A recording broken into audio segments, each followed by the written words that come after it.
outro coisa também que está pondo que o preço não sube, tá quantidade de demanda que tem. Mais demanda tem, menos propriedade.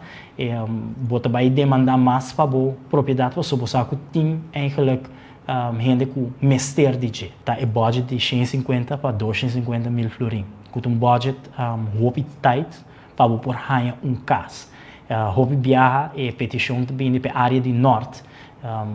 E para mim, sincero, um terreno mesmo da área de norte é difícil para o ganhar para preço aí. Então, nós indicar o cliente que viaja no momento que ele que petição para por diversificar sua búsqueda, começar a outra área.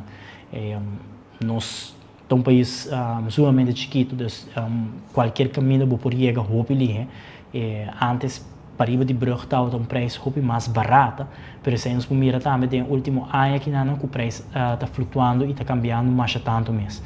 Então, a demanda que tem crescente está pondo que nossa capacidade de carga riba do que está vivendo está boa.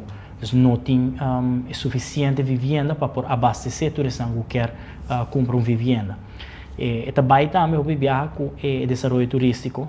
Nós está um país que depende, se me equivocar, 90% acaba agora que não para nós área turística.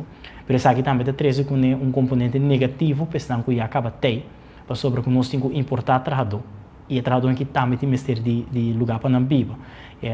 Põe que nós temos mais gente que se bem e cada gente que vem tem um caminho para não por viver. Esse efeito negativo que nós estamos recebendo.